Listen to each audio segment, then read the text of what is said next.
Educação à distância, mudando realidades.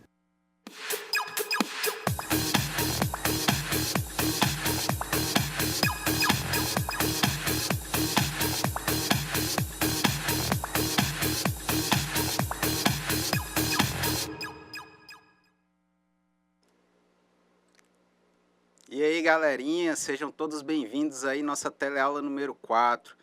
A gente tem um assunto que é padrões de projetos e aí a gente vai iniciar a revisão, né? Olha só, professora Juliana, o professor Ricardo, ele sempre fala assim, olha, os nossos alunos são os melhores. E aqui eu estou conseguindo ver o porquê. Porque tá todo mundo vivo ainda da última teleaula, que foi agora Linguagem de Programação 2, aquela revisão, né? O professor Cleito veio para sobreviver, o professor Cleito veio para nocautear, mas está todo mundo em pé aí. Não é isso? Então a gente também vai dar uma ajuda para eles, para quê? Para que eles possam ter aí a revisão de todos os conteúdos também de análise e projetos de sistemas, não é isso? Deixar a professora Juliana aqui dar as boas-vindas também à nossa turma. Olá, pessoal, tudo bom? Então, hoje a gente vai fazer uma revisão, presta atenção assim, nos mínimos detalhes das aulas. Toda essa aula de hoje foi preparada, baseada na prova de vocês. A gente sabe que vocês já revisaram o material, já assistiram as 3 videoaulas que estão disponíveis para vocês no ambiente virtual, né, professor? Fizeram as atividades de percurso, que vocês são alunos excelentes. E agora, prestem atenção nessa aula, os últimos detalhezinhos, para que vocês possam ter uma ótima avaliação. Essa turma é boa, né, gente? Então, bora lá. Bora descobrir o que a gente vai ver hoje aí. Olha só aqui na tela, gente, ó. A gente tem aí de conteúdo Design Patterns, que foi o que ficou faltando, infelizmente, aí nas últimas teleaulas. E a revisão dos conteúdos das outras teleaulas, né? Ou seja, tudo que a gente viu na teleaula número 1, 2 e 3, eu sei, como a professora Juliana também sabe, falou aqui que vocês fizeram aquela revisão em casa, né? Ou então, agora há pouco, no caminho do Instituto, também deram uma lida no material, mas a gente também vai poder aqui passar para vocês um pouco mais de conhecimento, para que a gente possa ali fixar isso na memória e fazer uma boa avaliação daqui a pouco. Certinho, gente? Então, bora lá ver quais são os nossos objetivos. Olha só, a gente vai entender os conceitos de Design Patterns, conhecer alguns tipos de Design Patterns e diferenciar a classificação dos Design Patterns, tá, gente? É uma parte introdutória, é apenas a introdução aos Design Patterns que a gente tem disponível lá na ementa da nossa disciplina. Voltou aí, perdão. Então já chega aqui com vocês, ó, com essa simples pergunta, mas o que é isso? O que vem a ser Design Patterns, né? Nossa disciplina é o quê? Análise e projeto de sistemas. Design Patterns nada mais é do que padrões de projetos que a gente tem disponíveis. Então, o que significa, professor? Eu tenho um modelo de um padrão disponível que vai solucionar todos os meus problemas de programação? Não. Mas é um padrão de modelo que pode te ajudar a solucionar problemas pontuais dentro do seu projeto. Ele vai te dar um direcionamento daquilo que você pode fazer. Tá bom? É mais ou menos como um modelinho já pronto para você fazer a modelagem do seu sistema, fazer principalmente a implementação. Você lembra o que é a implementação? Não é a criação do código-fonte? Então a gente tem esses padrões aí disponíveis na internet que nos ajudam muito.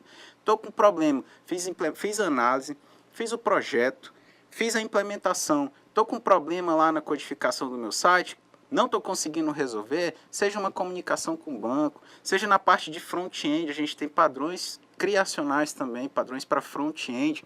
O que isso significa, gente? Tem um problema específico, vou procurar uma solução. Onde é que eu posso procurar essa solução? Dentro dos meus padrões de projeto. É uma solução também. E a gente tem várias comunidades aí, acho que o professor Cleiton deve ter falado para vocês, o professor Ricardo. A gente tem GitHub, a gente tem várias comunidades dentro da internet que nos auxiliam a achar essas possíveis soluções. Então, os padrões de projeto, eles funcionam basicamente dessa forma. Criei uma barreira, tenho uma barreira, seja com uma linguagem de programação, ou seja com a minha ferramenta Case para poder estar modelando o meu sistema, ou implementando também, criaram-se essas possíveis soluções. Essas possíveis soluções são aí os nossos padrões de projeto, né? Coisa muito simples, gente. Estou fazendo lá meu site em PHP. PHP vai conectar lá com o meu banco de dados SQL. SQL muda alguns parâmetros, não está conseguindo conectar mais com PHP. O que aconteceu isso? Vamos atrás de padrões de projeto que nos tragam ali bibliotecas, não é isso? Vocês lembram das bibliotecas? que tem aí essas possíveis soluções. Aí a gente tem solução para conexão com o banco de dados, a gente tem solução de segurança. Todo dia, gente, todo dia lança aí no mercado negro, né? Invasões para quê? Para sites, invasões dessas nossas bibliotecas, ferramentas, para deixar os nossos sistemas mais vulneráveis, certo? Tem esse comércio aí também, infelizmente. Do mesma forma que tem o comércio da segurança. Então, esses padrões, eles são atualizados meio que constantemente, certo? A codificação, tudo isso, o código-fonte desses nossos padrões.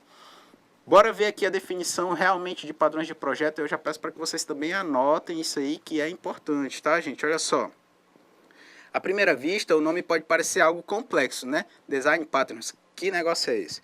No entanto, os Design Patterns, ou simplesmente padrões de projetos, são facilitadores do dia a dia do programador, certo? Os padrões de projetos podem ser considerados uma solução para um problema dentro de um contexto, aquilo que eu falei. Estou com dificuldade em conexão com o meu banco de dados, pode ter ali a solução dentro de um padrão de projeto disponível para mim na internet. Existem vários padrões hoje disponíveis e você, programador, se você já deve fazer uso de algum, quem está aí na ativa realmente no curso, né, que vai estar programando já alguma coisa, mas eu tenho certeza que você saindo do Instituto Federal, entrando no mercado de trabalho, você vai fazer uso de ao menos um desses padrões aqui de projetos que a gente tem de exemplo, porque ele vai te trazer soluções simples do teu dia a dia, né? Vai agilizar o trabalho do programador. O programador gosta muito de padrões de projeto. Vocês podem perguntar depois, professor Cleito, viu o Cleito aí andando pelos corredores? Professor Cleito, qual é o padrão de projeto que você mais usa? Aí ele vai responder, porque vai depender, a gente viu que eles são categorizados. Depende das categorias, depende do problema que você tem ou da facilidade que você quer implementar no seu sistema. E aí ele vai dizer, mas para que é? Para um login e senha? Para segurança? Para criar uma interface? Né? Deixar um layoutzinho bonitinho no meu site? Ele vai te fazer essa pergunta. Dependendo da sua resposta, não é para layout. Aí ele vai dizer lá, ó, eu uso padrão de fachada. Padrãozinho bacaninha. Você baixa lá da internet e já tem lá um código base que você só vai ajustar às suas necessidades. Certinho, gente? Olha só, os primeiros padrões de projetos surgiram por volta da década de 1970. Não é isso? Bem antigo. Na construção civil e reuniram diversos problemas enfrentados na execução dos mais variados projetos de engenharia. Lá em 1970, na engenharia civil, listavam-se ali as principais soluções destes problemas. Então, o que tem? Encontrei uma dificuldade. Isso também é parte, tá, de gestão de projetos.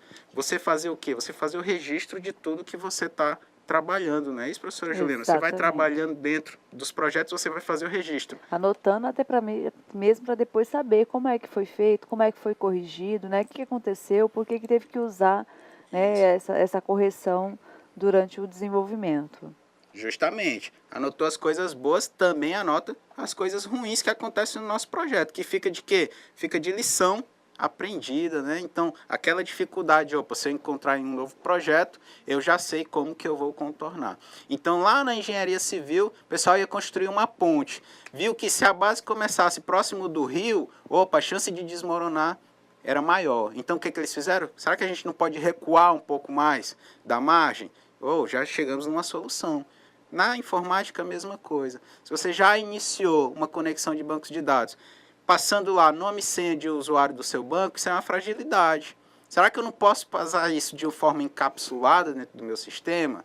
É uma solução. Para quê? Para que se alguém for invadir, ele não tenha esse acesso ali na cara dele disponível, né? Acessou, invadiu, pá, já está ali, usuário e senha, opa, vou fazer o que eu quiser com esse banco de dados aqui. Certinho, gente?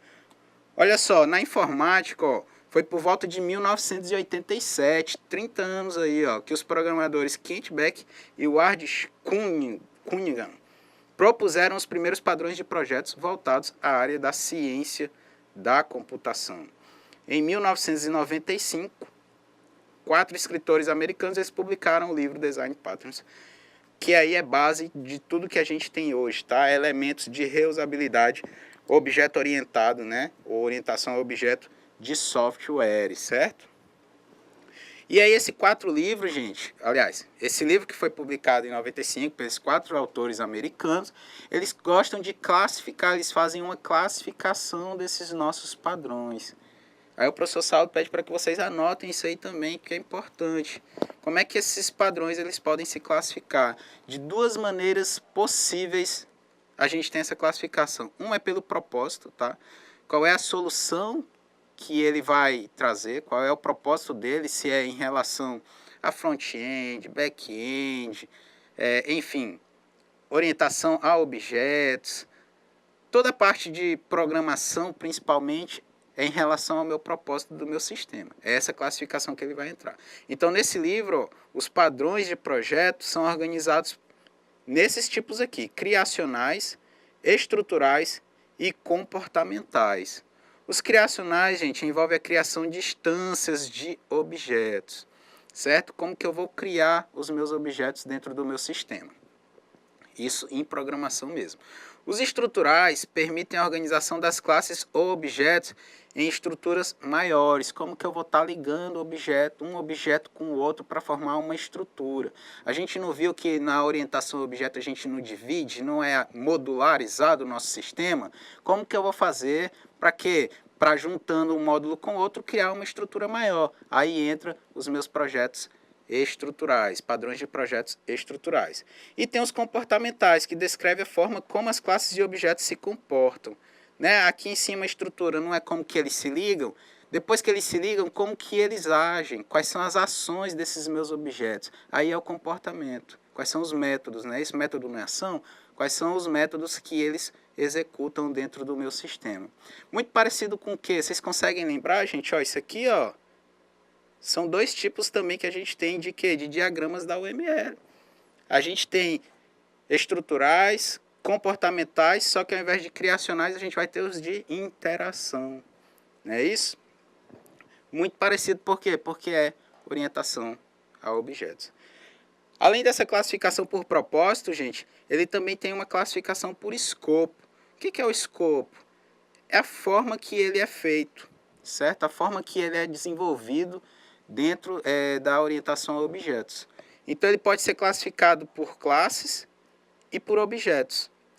A classificação por classe, ó, eles tratam do relacionamento de classes com as suas subclasses. Então, ele vai fazer o quê? Ele vai se preocupar somente com as classes. Ele vai ter um nível de abstração menor aqui nesse tipo de projeto, de padrão de projeto classificado por escopo do tipo classe. Os nossos padrões aqui de projetos objetos, eles vão tratar do relacionamento entre os objetos e por isso podem ser alterados em tempo de execução. O que é isso, alterados em tempo de execução? Meu software está rodando. Vocês lembram daquela palavrinha runtime da aula passada? Ou da aula retrasada? Não lembro, acho que é da aula passada. Tempo de execução, gente. Você pode estar implementando soluções. Já vai testando. Isso é muito prático, que programador faz muito isso e às vezes nem se dá conta. Você vai fazer lá uma telinha de cadastro, qual é a primeira coisa que você vai fazer para ver se está salvando as coisas lá no seu banco de dados, se está dando tudo certo? Você vai fazer o teste. Como é que é o teste? Você vai preencher aquele cadastro. Não é isso? Então, você dá lá, deu o salvar, clicou no salvar, preencheu lá nome, e-mail, telefone, senha. Clicou no salvar, deu erro, aí você, opa, vou mexer aqui. Você vai lá rapidinho, abre lá sua janelinha lá do código fonte do seu sistema, faz lá a alteração, salvou, já era. Isso aí, gente, ó, é em tempo de execução. Você não precisou tirar, né, doar o seu sistema, ou sei lá, desligar um serviço para poder fazer essa alteração no seu projeto. Então, como é objeto, você consegue fazer isso de forma online, ou runtime em tempo de execução. Vocês lembram da nossa explicação lá da orientação a objetos, a questão do celular, da bateria do celular? A gente está trabalhando com objetos. Os objetos eles vão trabalhar com dados daqueles objetos específicos. Não são os dados gerais. Então, se eu estou lendo o meu celular e a minha bateria dá problema, minha bateria é um objeto, o celular é outro. Então, o que eu vou fazer? Eu vou tirar essa bateria e não vou ficar, né, não vou precisar me preocupar com programação ou qualquer coisa do tipo funcionalidade do meu celular. vou colocar outra bateria no lugar. Mais ou menos essa a ideia, tá, gente? Certo que se eu tirar a bateria do celular ele vai desligar, mas isso não significa que ele não vai ter mais funcionalidade. Belezinha, gente? Então é por isso que padrões de projetos orientados a objetos, ou seja, com foco no objeto, classificados neles, você consegue fazer essa alteração em tempo real. Agora a classe não. A classe já é algo maior e você não consegue fazer isso em tempo real, tá bom, gente? Olha só a estrutura do Design Patterns, como que eles são estruturados aí pra gente. Todos eles, todos, vão possuir a seguinte estrutura. Eles vão ser identificados pelo nome, que a identificação do projeto é importante para que toda a equipe possa se situar sobre ele.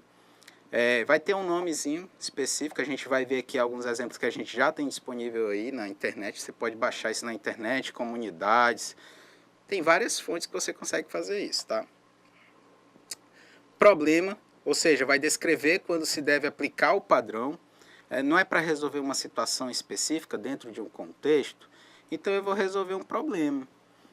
Ele vai ter o quê? Ele vai ter essa identificação do problema lá na hora que você for acessar ele. Para quê? Para que você saiba o que você vai resolver se você utilizar ele. Por que eu tenho que ter isso, gente? Que eu tenho que aplicar o padrão correto para o meu erro específico. Se eu aplicar um outro tipo de padrão, por exemplo, a gente vai lá, tem o padrões estruturais, comportamentais, e tem lá os padrões para a gente fazer front-end e back-end. E outros... vamos pensar em front-end e back-end. Se eu aplicar um padrão de front-end em back-end, o que eu vou estar fazendo, gente? Eu vou estar estragando todo o meu código fonte. Então, essa solução ela tem que ser descrita para que você saiba onde que você tem que aplicar esse padrão de projeto. Além disso, gente, ó, ele tem o problema e ele tem a solução. Tá? Ele vai descrever os elementos que fazem parte do design, seus relacionamentos, responsabilidades e colaborações. Ele vai dizer qual é a solução, para que ele serve. Esse padrão ele serve para resolver problema de conexão com o banco de dados. Pronto, solução do meu padrão de projetos. Ele tem que ter por quê? Porque eu tenho que saber onde que eu vou aplicar. Então eu tenho um problema e eu vou ter a possível solução. Por que é possível solução? Porque é para casos específicos. Lembra que o nosso projeto não é algo único, não é um sistema que a gente está desenvolvendo. Nosso sistema não é único para aquela empresa, para aquela cooperativa, aquela organização. Pode ser que ele não sirva para o meu problema. Certo? Então o que eu vou ter que fazer? Eu vou ter que fazer adaptações, adequações. Então é uma possível solução de um problema. Aí, gente, olha só o que é legal que ele tem aqui, ó. As consequências, certo? Aí ele vai trazer os resultados e efeitos causados pela aplicação do projeto. Saiu um Ezinho a mais ali, né, professora? Faltou um R aí. Faltou um R aqui. Não é resultados, todo mundo sabe que é resultados e efeitos causados pela aplicação do projeto. O que significa, gente? Se você aplicar da forma correta, o que você vai ganhar com isso? E se você aplicar de forma errada, o que você vai perder com isso? Se você aplicar um padrão de projeto de forma errada, você pode perder todo o seu sistema ou toda aquela programação do meu módulo, do meu objeto. Então você tem que ter muita atenção e muito cuidado quando você trabalha com padrões de projeto. É fácil? Por quê? Porque eu já tenho uma solução, uma possível solução, já tenho várias linhas de código que ali vai diminuir horas de programação do meu trabalho. No entanto, se eu não aplicar de forma correta, se eu utilizar um padrão diferente para aquela possível solução que eu tenho, eu posso comprometer toda a funcionalidade do meu sistema. Então, eu posso ter aí uma perca de conexão com o banco de dados. O que é pior, eu posso ter um problema de deletar meu banco de dados também. Imagina só, você tem lá um banco, você não fez backup, ainda bem que nossos alunos, né, professora, são prevenidos, né? Tenho certeza que todos eles aí fazem backup das suas atividades escolares e também dos sistemas que devem estar construindo aí.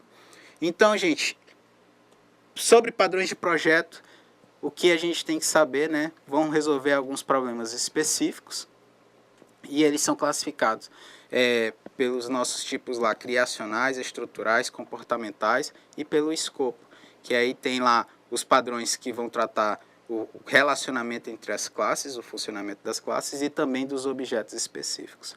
E aí eu trago aqui alguns designs patterns, ou seja, alguns padrões de projetos que a gente tem disponível conforme a sua classificação, tá?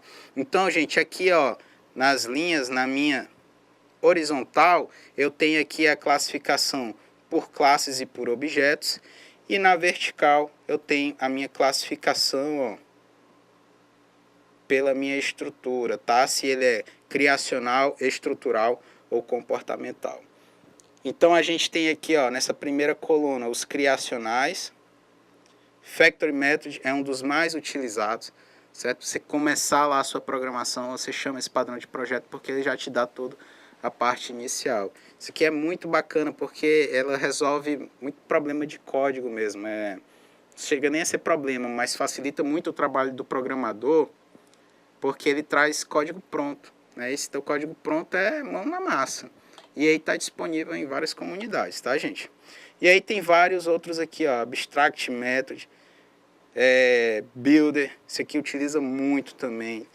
Estruturais, gente, olha só, eu tenho um adaptador, eu tenho proxy, eu tenho facade, que esse aqui é para mostrar a fachada do meu sistema. Esse aqui é front-end, tá? E eu tenho os comportamentais, esses aqui, pode ver que comportamental a gente tem um número bem maior. Por quê? Porque são as ações do meu sistema e é onde eu realmente tenho mais dificuldade, onde eu posso ter mais problemas. Na parte estrutural e na parte criacional é algo mais estático, você não tem muitas ações, muitos métodos funcionando. Na parte comportamental não, aí já é realmente o que ele vai fazer quando eu clicar lá no botão salvar, o que ele vai fazer quando eu der o comando dele executar alguma coisa dentro do meu sistema. Ali já são ações. Como é que eu vou transformar os valores, né? Os dados que entram nas informações. Então aí a gente tem um número maior que é realmente onde pode estar um pouco mais de problema dentro da programação. Certinho, gente? Então padrões de projetos é isso. A gente vai agora... bora respirar um pouquinho, né? Respirem aí, gente. Né? Se acalme, muita informação. A gente vai agora fazer uma breve revisão dos assuntos da nossa última teleaula para que vocês possam aí fazer uma boa avaliação. É isso? Então a gente vai iniciar a nossa revisão aqui já falando sobre levantamento, análise e validação de requisitos. Você lembra o que são requisitos? Olha aí, professora, responderam certo. O pessoal está afiado, né? responderam certo. Inteligente. Conseguiu vir lá de trás, veio lá do fundão da sala aí, Verdade, professor. Veio lá, falou meio tímido, mas conseguiu achar. Gente, não é uma condição ou capacidade de que do meu sistema ou um componente do meu sistema resolver um problema do meu cliente. Isso é o requisito. Isso é um requisito, tá bom? Então, problema que eu tenho para solucionar. A fase de levantamento de requisitos é a primeira dentro de um projeto de sistema, dentro do dentro do processo de desenvolvimento de um sistema. Então é a primeira fase, primeira coisa que eu tenho que fazer, sentar e analisar qual é o problema do meu cliente. A partir desses problemas é que eu vou criar as minhas soluções. Então a gente tem aí, esses são os nossos requisitos, certo? E os nossos requisitos, gente, eles podem ser classificados da seguinte forma.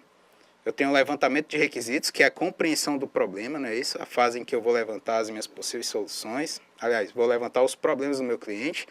Aí eu tenho os requisitos funcionais, que são diretamente ligados ao quê? A funcionalidade do meu sistema.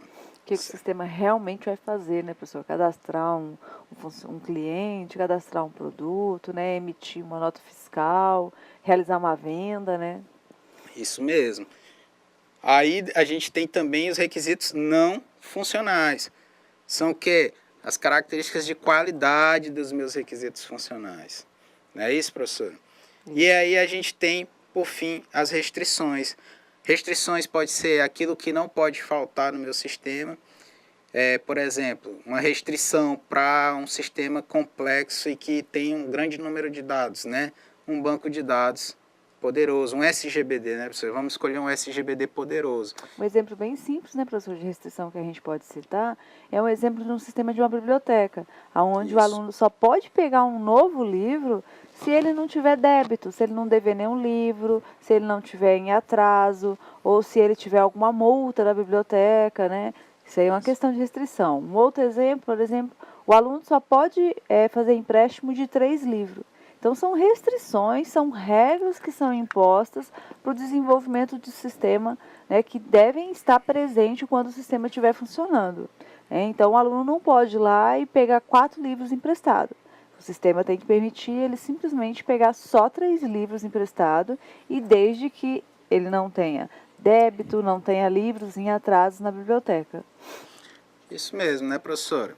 E aí o que a gente tem que fazer? Tem que ler o livro rapidinho, né? Para devolver. Devolver para poder pegar mais, né, professora? Isso. São as restrições do nosso sistema. Então, eu tenho os requisitos funcionais, não funcionais e as minhas restrições. Depois que eu faço tudo isso, que eu levanto todos esses requisitos, gente, o que eu vou fazer?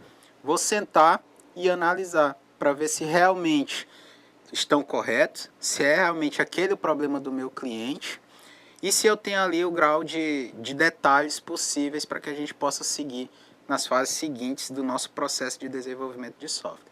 Então eu levanto, aí nessa fase de levantamento, gente, é todos os problemas mesmo. Então você vai pegar o máximo de informações possíveis dentro daquela condição lá de construção do sistema, e aí você vai sentar e vai analisar um a um, né? Cada requisito que você levantou, você vai analisar para poder verificar se eles estão corretos. Então a gente tem aqui, ó, essa atividade de análise é o estudo detalhado dos requisitos levantados, ok? Depois que a gente levanta e analisa, a gente vai para o passo seguinte, que é a validação do nosso requisito.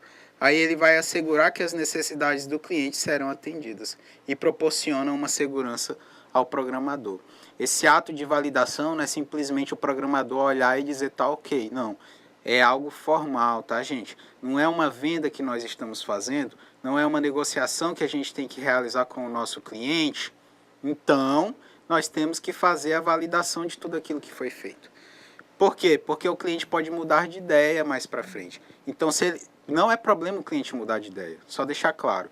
Mas, se você fez todo o trabalho de análise e levantamento de requisitos para um cenário, se você tiver que mudar de ideia, ou seja, tiver que refazer, não tem problema, mas o cliente vai ter que arcar com esses custos. Então essa é a sua segurança enquanto programador e também segurança para o cliente. Por quê? Porque tudo que vocês negociaram vai estar ali validado. E aí pode ser um ato de reunião, pode ser um documento de validação realmente de requisitos que você pode fazer. Uma linguagem simples, para quê? Para coletar assinatura tanto do negociador, aí pode ser o dono da minha empresa, ou pode ser um gerente de projeto, como também lá do meu cliente. Não é isso? Tranquilo, gente? Depois que a gente faz tudo isso, que a gente analisa, que a gente levanta e que a gente valida, a gente vai partir então para o quê? Para a nossa criação do nosso projeto de software, e aí a gente já vai pensar em toda a arquitetura do nosso sistema. Ali a gente pensa no sistema como um todo, certo? Uma possível solução. Aqui a gente já vai pensar em fases mais detalhadas, em modelos de sistemas que eu posso estar criando para o meu cliente. Então, olha só, gente, o que é o projeto? Ó? Ele cria uma representação ou modelo de software. Mas, diferente do modelo de análise, o modelo de projeto fornece detalhes sobre as estruturas de dados, arquitetura, interface e o quê? E os componentes do meu software. Então, é algo mais rico.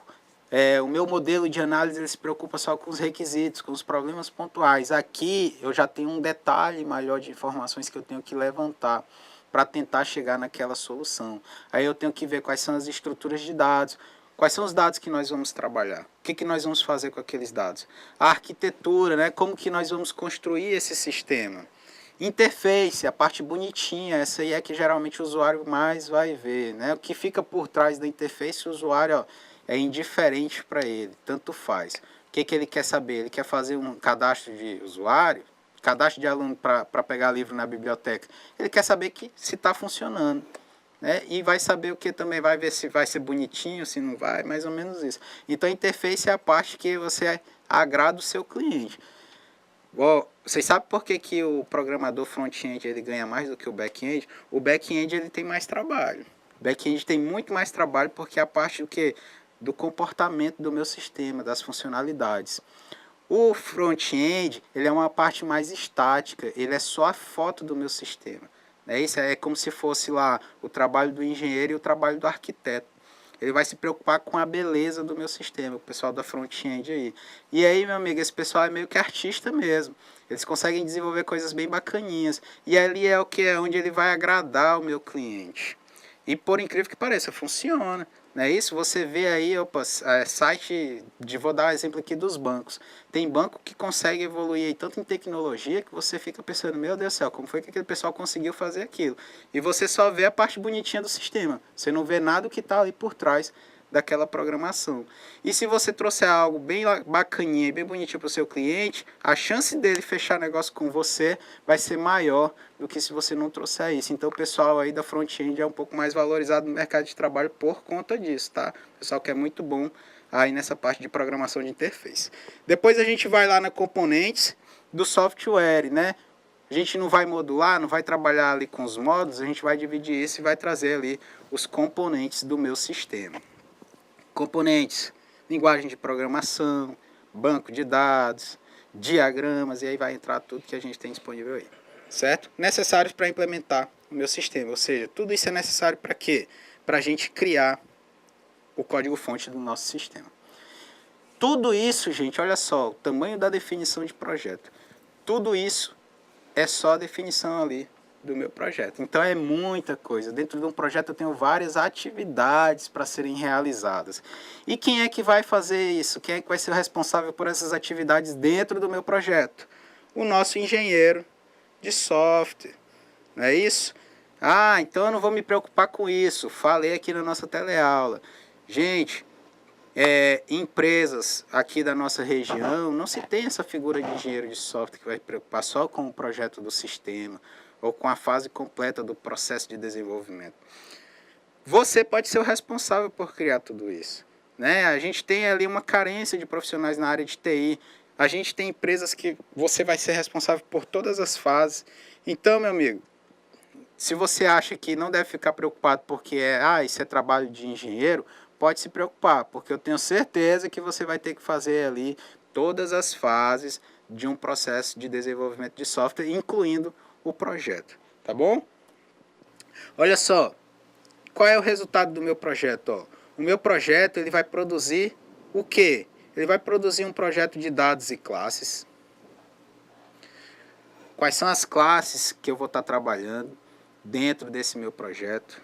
Eu vou ter lá o projeto arquitetural, ou seja, qual é a arquitetura desse meu projeto, como que ele vai ser construído. Eu vou ter também o projeto de interface e, por fim, eu vou ter o projeto de componentes. Porque a gente não vai trabalhar com os dados, a gente não vai trabalhar com a arquitetura, a gente não vai trabalhar com a interface, a gente não vai trabalhar com o comportamento do nosso projeto. Então, para cada fase daquela que a gente falou lá na definição do nosso projeto, eu vou criar projetos específicos para isso. E aí é onde vai entrar a riqueza de detalhes, certo? Dentro do meu projeto. Lembrando que o meu projeto ele serve tanto para o meu cliente, para que ele possa saber o que ele está comprando, e principalmente para quem? Para a equipe de desenvolvimento. Para que o meu programador possa saber o que ele tem que fazer. E aí, gente, o objetivo, o projeto ele deve obedecer a diretrizes e atributos de qualidade. O que é a qualidade do meu projeto? É atender as necessidades do meu cliente, sempre. Quais são essas diretrizes e esses atributos de qualidade que a gente tem aí dentro do meu projeto? Vocês conseguem ver na tela? Então anotem isso aí também. O professor Saulo tá bonzinho hoje. Tá de boa hoje, só dando as dicas hoje. Só dando as dicas. Então aqui na esquerda, ó, a gente tem o quê? A gente tem as diretrizes. Eu vou ter que exibir uma arquitetura. certo? Como que isso vai ser feito? Eu vou ter que fazer o quê? Possibilitar a modularidade do meu sistema, dividir para conquistar. Muito mais fácil a gente dividir as tarefas para que a gente chegue lá no objetivo final, com tudo prontinho, sem problemas nenhum, do que você simplesmente pegar e sobrecarregar alguém ou sobrecarregar uma equipe só para realizar tudo. Representação dos produtos do meu projeto. Tenho que criar isso aí, quais são os produtos. Criar as estruturas adequadas às classes. Tudo vai funcionar através de classes dentro do meu projeto, tá, gente? Então, eu tenho que ter essas estruturas bem definidas. Os componentes independentes, junto aqui ao quê, ó, com a modularidade. Se eu estou dividindo, ele tem que ter independência. Né? Eu não preciso ter ali, não preciso finalizar um para começar o outro. Vocês lembram do celular? Eu não preciso criar primeiro o celular para depois criar a bateria. Não. Eu posso ter, vou separar, vou dividir, modularidade. E aí eu vou dar o quê? Independência para eles. Posso fazer a qualquer tempo, a qualquer hora. Depois eu só tenho que ver o quê? Como que eu vou encaixar um no outro. Interfaces simples e conectáveis, tá? Simples, gente. Todo o nosso código-fonte ele tem que ser enxuto. Você tem que usar as melhores técnicas possíveis de programação. Né? Tem uns vícios que muita gente tem. O pessoal não gosta de usar lista, não gosta de usar tupla, que o professor Cleiton fala tanto.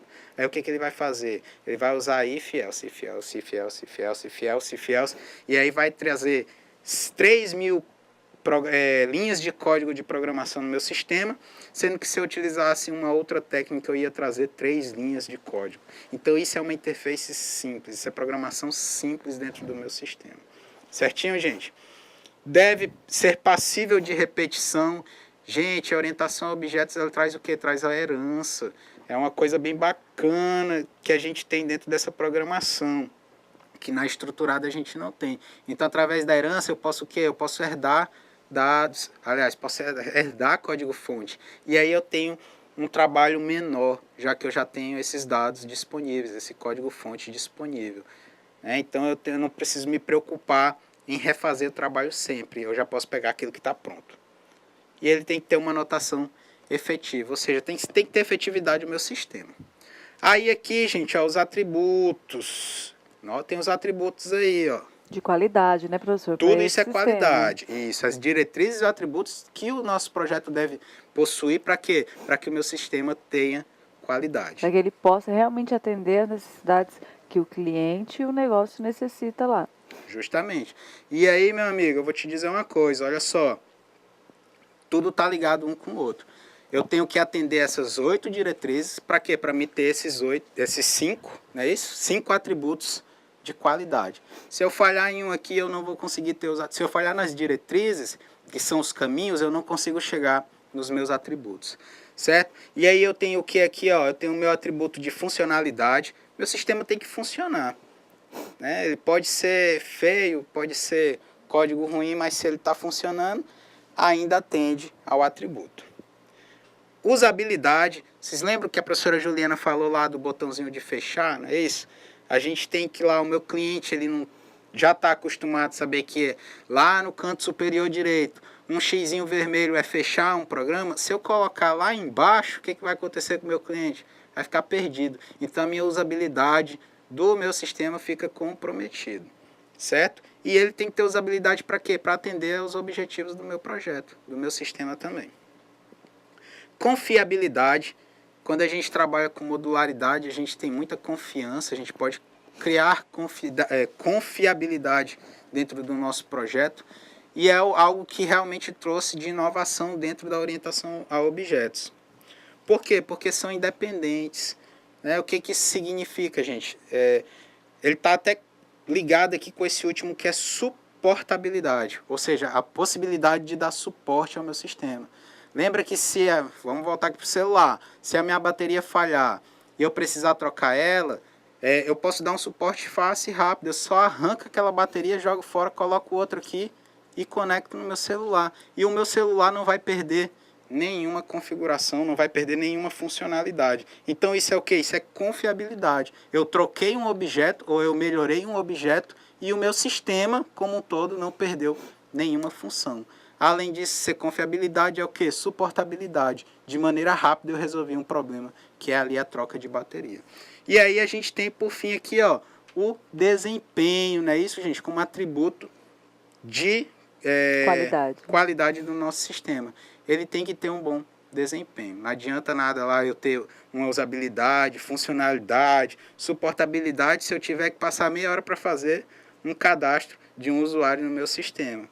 Imagina isso para uma empresa comercial, né? Você está lá negociando. Vamos pegar aqui negociação de veículo.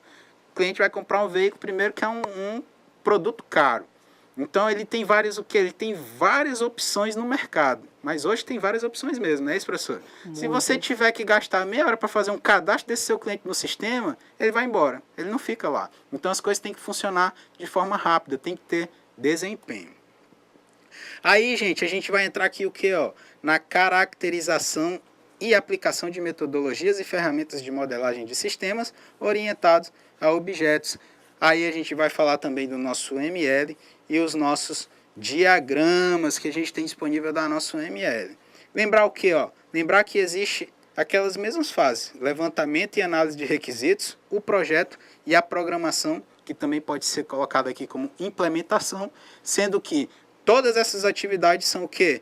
Orientadas a objetos. Eu não posso fazer uma análise sem ser orientado a objeto e fazer um projeto orientado a objeto. Não dá, né? Tem que seguir tudo a mesma linha, né, professor? Tem que seguir tudo a mesma linha. Então, vai ser orientado a objeto, já faz análise orientada a objeto.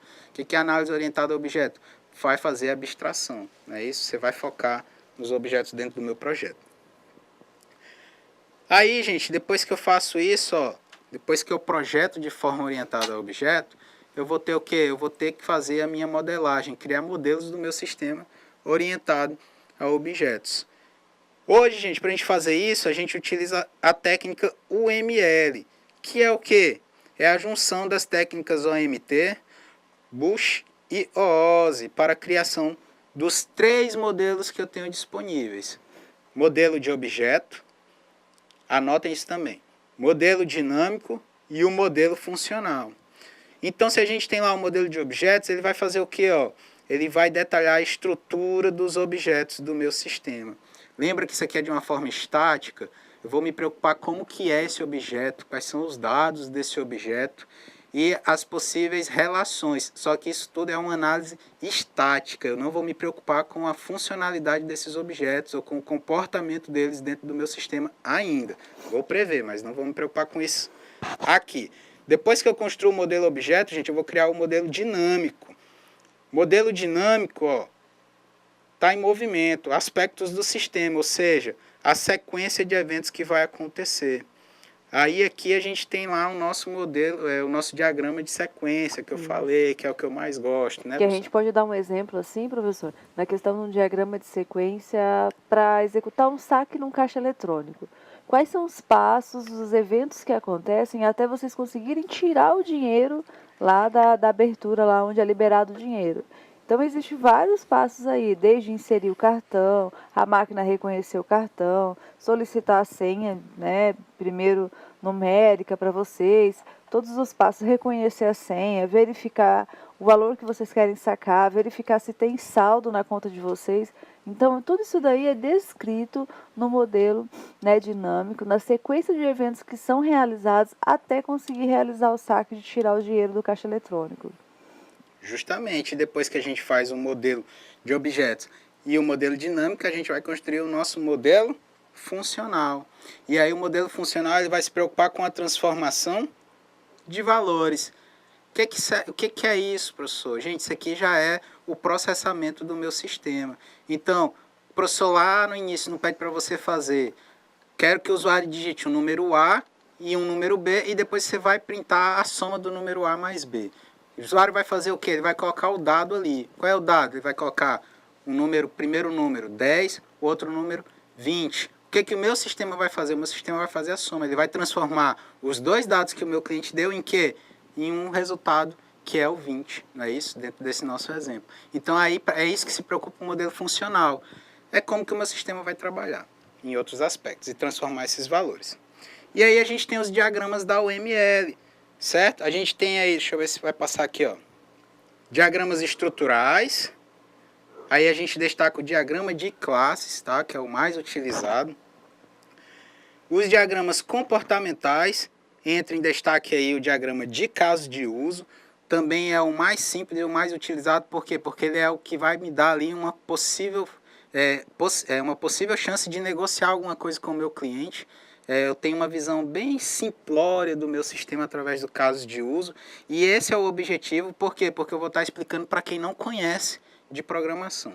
Tá? E aí eu vou ter aqui os diagramas de interação, aí entra o diagrama de sequência, que é o que a professora falou lá do nosso saque no caixa eletrônico, tá bom, gente? Então a gente tem esses diagramas disponíveis na UML. Assim como a gente tem os diagramas, nós temos o que? As ferramentas de modelagem. E aí a gente tem a IBM Rational, o Jude, que agora está no Astar, o Umbrella ML, o Poseidon para o ML e da Microsoft aqui, ó, o Visual Modeler. Aí tem também aquele o Draw.io, que é uma ferramenta web que você pode, lá na hora da negociação com o seu cliente, desenhar como que vai ser ali uma possível tela de cadastro, uma possível funcionalidade do meu sistema lá, de cadastro de usuário, de vendas, como que vai conectar com outro site, enfim, posso estar desenhando algumas coisas dentro do meu sistema, modelando, para que o meu cliente possa ter uma visão mais real daquilo que vai acontecer. É mais simples eu mostrar na tela desenhado do que eu descrever alguma coisa para o meu cliente, tá bom? Então, professora, bora dar uma olhada lá na turma, olha ali. Vamos. Joga ali na tela, olha como é que o pessoal tá hoje, professora. Todo mundo desanimado, olhando para a lua, né? Tá todo mundo triste, mas sabe o que foi isso? Ricardo e o Cleito. É a gente foi, não, né? Não foi a gente não. Foi o Ricardo e o Cleito que deixou a turma aí. Exato. Não é isso? E aí, professor, é hora do que agora? De fazer uma boa avaliação, né? Porque eles estudaram, né? Foram bem, fizeram as atividades. Ninguém teve dúvida, né? Não mandaram dúvidas aqui. Então, eles vão realmente, né, se dedicar a essa prova e todo mundo ter uma excelente nota. Eu já estou pronto para a prova deles, professora. Já está pronto? Já estou pronto, o professor Aloysio disse que eu posso acompanhar a prova deles daqui, então eu vou ficar olhando para ver se realmente essa turma aí está esperta. A gente vai auxiliar os tutores, né, professor? Vamos pra ver auxiliar se ninguém os vai tutores. dar aquela olhada se na prova do colega. Estou de olho daqui já, professora. Estou de olho aí. daqui, mas eu já digo que eles não vão precisar fazer isso não, né? Gente, brincadeiras à parte, aqui fica a nossa disciplina, tá? De Análise e Projeto de Sistemas 2. Foi de forma sucinta. Você quer se tornar um especialista no assunto? Gostou? Opa, quero fazer uma faculdade de análise de sistema. Eu quero ser engenheiro de software. Isso é possível, tá? Dentro da informática, você pode trilhar vários caminhos disponíveis que a gente tem aí. Gostou da matéria? Quer aprofundar? Professor, depois você pode passar aí no meu e-mail no chat, o meu endereço de e-mail, que aí vocês podem passar, ou pede para o tutor passar, que eu tenho material disponível dessa disciplina também para vocês. Além disso, está lá no AVA, tudo que a gente passou aqui e as nossas teleaulas ficam gravadas na internet. Muito obrigado pela presença de vocês, tenham uma boa prova, não é isso, professora? Exatamente, né? Que todos tenham uma excelente avaliação, né? Até uma próxima disciplina. Eu logo em breve vou estar com vocês em uma outra disciplina. O professor Saulo também, né, professor? Então foi um prazer conduzir com vocês essa disciplina. Até mais. Um abraço a todos os tutores que esteve presente com a gente também, auxiliando as turmas. Tchau.